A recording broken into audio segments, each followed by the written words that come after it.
Ulimwengu ushawishi ni vingi sana. Miongoni mwa vishawishi, wengine baadhi ya vijana wameingia mkokaa, wengine wameingia kwenye mabangi wakisingizia kwamba hakuna kazi. Lakini ukiwaambia kijana mwenzenu kazi ziko, na kazi ni kujituma, na usichague kazi. Kuna baadhi ya vijana wanapita hapa wanazungusha watermelon, kuna baadhi ya vijana wanakuja hapa hawana kazi, lakini tunawaajiri kwa kubeba mizigo na vile vile kwa kusaidia kuranda mbao. Yaani kwa ufupi, msikae maskani au mkazembea na kulala mkategemea chakula cha mama na baba.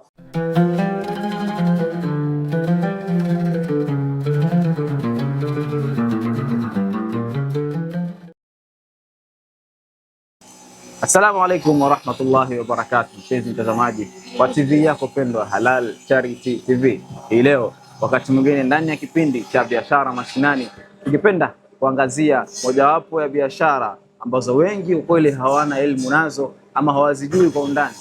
Na leo tuko katika Masuo Wood Dealers ndani ya Mtwapa. Na tungependa usikize, uweze kufuatilia kipindi cha leo, ujue changamoto gani anapitia kijana huyo ama mambo gani ambayo ungependa kueleza wewe huyajui, hii leo uyajue. Ungana nami basi tukiwa tukimhoji na tukipata mazuri kutoka kwake.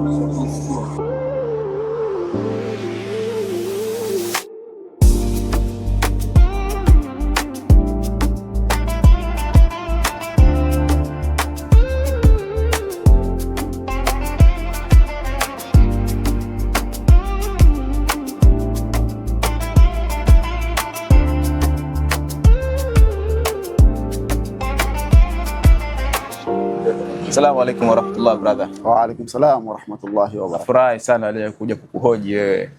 Ningependa utambulishe wale wanaoangalia video kama hii, kwa majina waitwa nani? Kwa majina naitwa Muhammad Masuo Yusuf. Muhammad Masuo Yusuf. Na hapa tuko wapi leo? Hapa tuko ndani ya soko Mjinga katika Masuo Workshop. Masuo Workshop. Pengine hilo jina la biashara yako? Jina la biashara yangu Masuo Workshop. Masuo Workshop.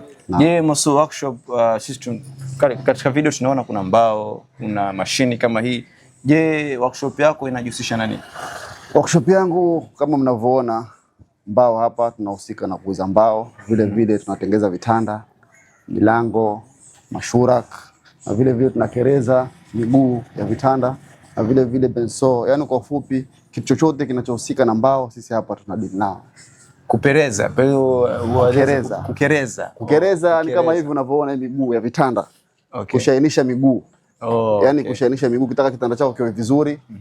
Kama vitanda vya pilipili, vitanda vyovyote vile vya design zozote si hapo tunatengeneza. Okay, asante sana. Na pengine biashara hii yako ya kutengeza vitanda na mbao kwa ujumla ulianza lini? Hii niko na takriban miaka 3 hivi sasa.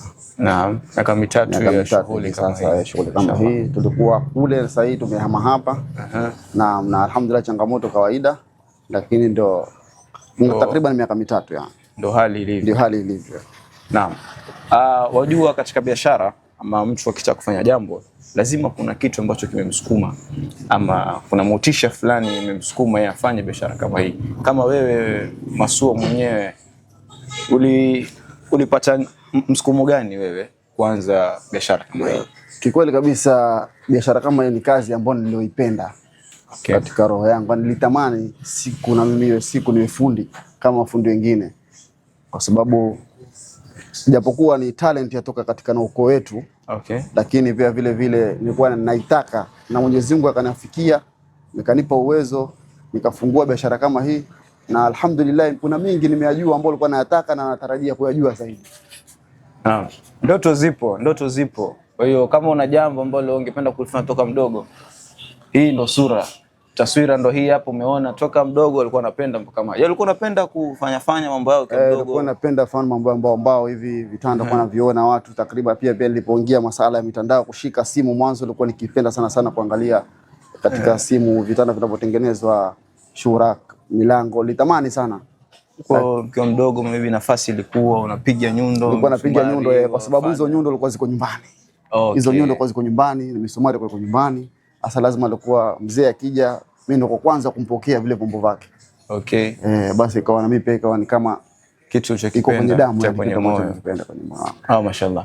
Penzi mtazamaji, umeweza kusikia maneno kama haya, na kwa kweli ni jambo ambalo linaweza kupatia wewe motisha. Kama ni jambo uko nalo wewe mwenyewe unataka kulifanya toka udogoni, basi taswira ni hii na hii, basi itakuwa ndo picha ambayo wewe unafaa kuiangalia kama kijana. Kwa kweli hii ni biashara umefanya mwenyewe kama ulivyoanzisha. Imekufaidisha vipi wewe kibinafsi mwenyewe? Alhamdulillah, kwanza namshukuru Mungu, ni biashara ambayo imeniwezesha kutimiza mahitaji yangu nyumbani, sababu nilipoanza hii biashara ilikuwa bado sijaingia katika ndoa, na alhamdulillah ikaniwezesha, na mimi hivi sasa nimekamilisha nusu ya dini na vile vile niko na mtoto. Alhamdulillah, mahitaji yangu na familia yangu tunapata, tunashukuru Mungu. Alhamdulillah. Vile vile kama familia inayofaidika alhamdulillah. Vipi vijana wenzako katika hii biashara yako uliyofanya? Kwa hakika hii biashara inafaidisha vijana wengi sana, kwa sababu ni kazi ambayo siwezi ifanya peke yangu. Kweli. Ni kazi ambayo mpaka nipate msaidizi na visaidizi na kwa vijana wenzangu. Okay. Hivi sasa kuna vijana takriban 2, mwingine ni fundi wa kukereza, mwingine ni fundi wa kutengeneza, mwingine mwenye kusaidia hii mashini kuranda. Alhamdulillah. Yani na wengine ni kubeba kama huyo kijana anakuja hapo, mtu akubeba mzigo ya beba. Alhamdulillah, kila mtu yapata riziki yake kupitia hii workshop yangu. Mashaallah. Hivyo ni workshop ambayo inafaidisha vijana, inafaidisha na familia, wewe mwenyewe pia inamkimu mahitaji yangu. Alhamdulillah. Alhamdulillah. Na je, kwa jamii kwa ujumla, society iliyokuwa karibu na hapa inawafaidisha vipi hii workshop? Kweli kabisa inafaidisha kwa vitu vingi, kwa sababu kunao mabachela ambao wanataka kuanza maisha, wanapata vitanda kwa bei nzuri, bei nafuu, bei poa kabisa. Na wale ambao wana miradi yao ya kujenga manyumba wanafaidika kupitia hapa na milango, na vile vile wanafunzi pia wanafaidika kupitia madawati. Yaani kwa ufupi inafaidisha jamii, taswira kwa jamii yote tuseme, si wakubwa si kwa wadogo, kwa sababu huwezi lala chini kulingana na ulimwengu huu sasa. Watu wengi wanalala katika vitanda, na vitanda watu wengi wanaangalia nafuu iko wapi. Alhamdulillah, na vitanda vyetu sisi tunauza kwa bei nzuri, bei poa na mbao nzuri kabisa. Mashaallah. Pengine kuna aina gani ambazo ziko hapa? Hapa tuko na white oak ambao ni Mborea, na vile vile Twadina na Mkilifi. Na vile vile ikiwa tumepata customer ambao wanahitaji mvule, basi tunakuwa hatuweki hizo mbao, lakini tunaenda kumorder na tunakuja tunatengenezea ile furniture ambao anahitaka yeye mwenyewe. Hatuchanganyi mbao fake sisi. Ile mbao ambao unataka wewe sio tunakupatia kulingana na wewe mwenyewe unachotaka. Kwa kweli kuna jambo umetaja, ningependa kurudi nyuma kidogo. Hapo kwa kufaidisha jamii. Umesema wale vijana ambao wataka kuingia katika jambo kuu la ndoa wanapata vitanda vizuri kwa bei nafuu. Pengine uwaambie hao vijana wao wakija hapa kwa Masuo. Naam, kweli kabisa, kwa wale mabachela wote tunawaambia inshallah mnakaribishwa katika Masuo workshop. Tunatengeneza furniture ya aina yoyote. Ukitaka mvule, ukitaka Mborea, ukitaka Mkilifi, tunakutengenezea kwa bei nzuri, bei ambayo utapata kwingine isipokuwa ni hapa ndani ya soko Mjinga kwa Masuo workshop. Inshallah mnakaribishwa nyote. Kwa kweli Masuo, ni changamoto gani ambazo katika biashara kama hii lazima kuna changamoto? Changamoto gani unazipitia kweli? Kweli kabisa, changamoto ni kawaida, changamoto ndo ziko nyingi sana. Na miongoni mwa changamoto ni customer wetu ambao wanakuja, baadhi yao wanakupatia deposit na wanafanya kitu kwa morali, kwa motivation wote ili kitu chake kiishe, lakini kikweli kabisa wanapotea kabisa. Kuna baadhi ya vitu hapa vina kama mwaka hapa, watu hawajakuja kuchukua vitu vao. Sasa unakuja, je, hujui ukiuze ama ukiache, na kila kikaa inaharibika. Kweli. Hiyo ni changamoto miongoni mwa changamoto. Changamoto zingine vile vile ni sisi kama tunavyosema ni wauzaji mbao, na baadhi ya wapasuaji mbao wanakuja na baadhi ya mbao yani kama 12-1 ma 10-1 huwa ni ngumu kupatikana kulingana na miti, huwa hakuna. Na makastoma wengi wakija hapo wanaulizia cha kwanza cha pili, kuna 12-1 kuna 10-1, huwa hakuna. Sasa unajua hujui utapata wapi. Sasa ingine inakubidi paka wewe mwenyewe uende msituni ukatafute hizo mbao miti ili ulete hapa ili kwa customer wako usiweze kuwapoteza. Na vile vile changamoto nyingine kama tunavyoona ni kulingana na huu mbao huwa ni msimu. Kuna wakati mwingine kama sasa hii Disemba hivi watu washerekea, ndugu zetu washerekea Christmas yao, basi huwa kazi huwa iko chini kabisa, mpaka unashindwa pesa za kuwalipa wafanyakazi. Lakini alhamdulillah, tunashukuru Mungu, Allah atatupatia nguvu inshallah. Kwa kweli wengi wanafanya biashara kama hii ya kudili na mbao, vitanda, viti na mengineyo. Ni jambo gani ambalo wewe unalifanya hii biashara yako iwe tofauti na zile za wengine? Kwa hakika jambo la kwanza nalofanya mimi ni uaminifu. Kitu chochote ambacho ukipeana unapata kwa wakati wake. Yaani baadhi ya mafundi wengi ambao huwa hawahudumii customer kwa muda wake. Okay.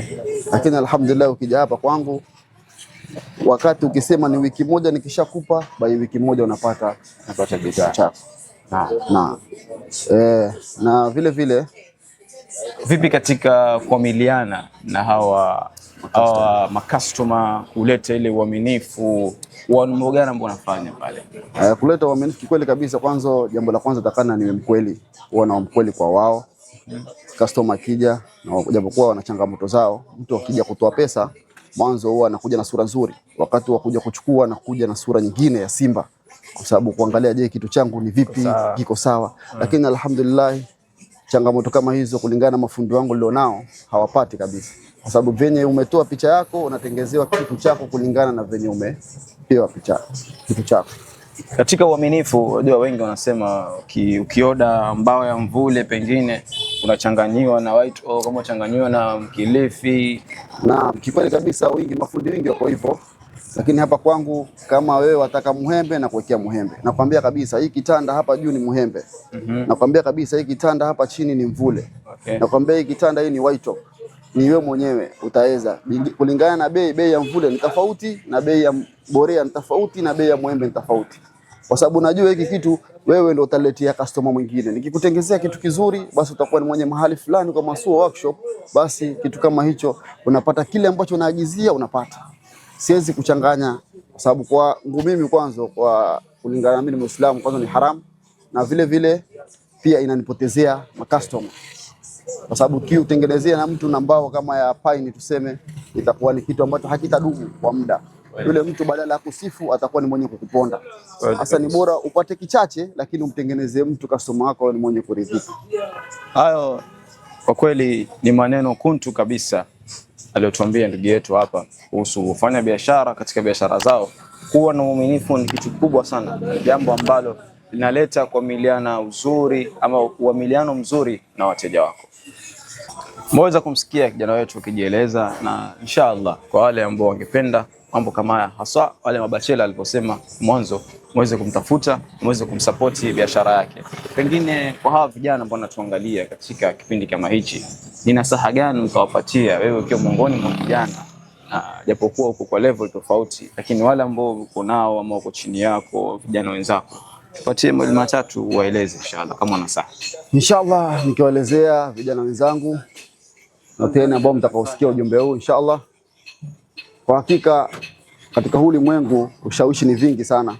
Miongoni mwa vishawishi, wengine baadhi ya vijana wameingia mkokaa, wengine wameingia kwenye mabangi wakisingizia kwamba hakuna kazi. Lakini ukiwaambia kijana mwenzenu kazi ziko, na kazi ni kujituma, na usichague kazi. Kuna baadhi ya vijana wanapita hapa wanazungusha watermelon, kuna baadhi ya vijana wanakuja hapa hawana kazi, lakini tunawaajiri kwa kubeba mizigo na vile vile kwa kusaidia kuranda mbao. Yaani kwa ufupi, msikae maskani au mkazembea na kulala mkategemea chakula cha mama na baba. Tokeni vijana wenzangu, na kwa uwezo wa Mungu, na ukiwa na nia kwamba mimi nimetoka kwa ajili ya Mwenyezi Mungu naenda kutafuta, basi Mwenyezi Mungu hawezi kukuacha. Naam, kweli kabisa mpenzi mtazamaji. Nimekuwa naye Masur Wood hapa, na leo ameweza kutueleza mengi zaidi kuhusu biashara hii, na vile vile nasaha yake kwa vijana wenzake. Kwa kweli usiwe waja wa kulala, tuweze kutafuta, na kwa taufiki ya Allah basi Allah atatupatia riziki yetu kwa popote pale ambapo ni paheri.